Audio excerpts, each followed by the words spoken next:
35 years ago, Elena and I immigrated to Israel.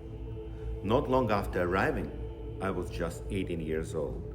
I joined the professional choir of the Jerusalem Great Synagogue under the brilliant maestra Eli Jaffe. At the time, I knew almost nothing about synagogue music. The choir was preparing for the high holidays, and at one of my first rehearsals, we began working on Kol Nidre, one of the most emotionally powerful and spiritually significant moments in the entire Jewish liturgy, recited at the very opening of Yom Kippur. It is hard to believe now, but back then I had no idea what this ancient text meant. Yet, the first time we sang it together with the incomparable Chazan Naftali Hershtik, Zichrono Livracha, one of the greatest cantors of the late 20th century, something happened. I immediately felt that there was something magical about this prayer, something that reaches the heart and the soul. As Rabbi Jonathan Sachs wrote, it has the power to unlock the gates of the Jewish heart. You can hear us with Naftali singing Kol Nidre in the background, recorded during our concert in Germany.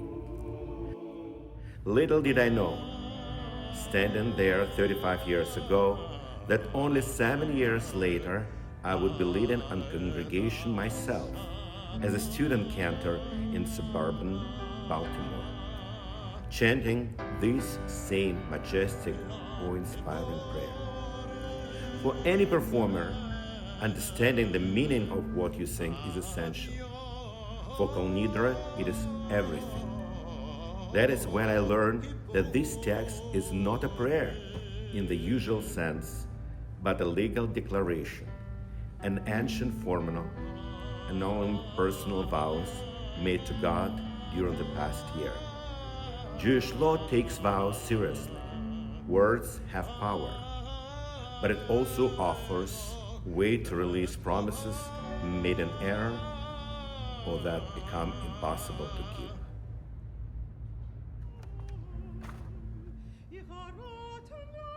The text is recited in Aramaic, not Hebrew, because it was meant to be understood by everyone, not just scholars. Aramaic was the spoken language of the time. Kol Nidre, Ve'esarei, Ve'charamei, Ve'konamei, Ve'kinusei, all vows, prohibitions, oaths, consecrations, vows of abstinence, and terms by which we bind ourselves. The formula goes on to cancel those personal vows, excluding promises made to other people or legal obligations, clearing our hearts before Yom Kippur begins. Its exact origin is uncertain, but the text reaches back to the medieval period, a time marked by forceful conversions. Scholars believe it likely dates to the 8th or 9th century CE, possibly earlier in Babylonia. The melody of Kol Nidre is among the most ancient in our tradition, what we call a Sinai tune, as if it came all the way from Sinai itself.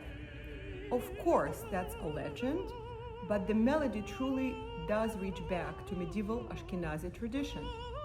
It is traditionally chanted 3 times, each time with greater intensity, as if our very souls are crying out. Over time, the haunting melody became one of the most recognizable and moving pieces in all Jewish sacred music. As we enter Yom Kippur, may these ancient words once again open our hearts and souls. We wish you a Tzom Kal, an easy and meaningful fast. May you be inscribed and sealed in the book of life. Shana Tova Umetuka.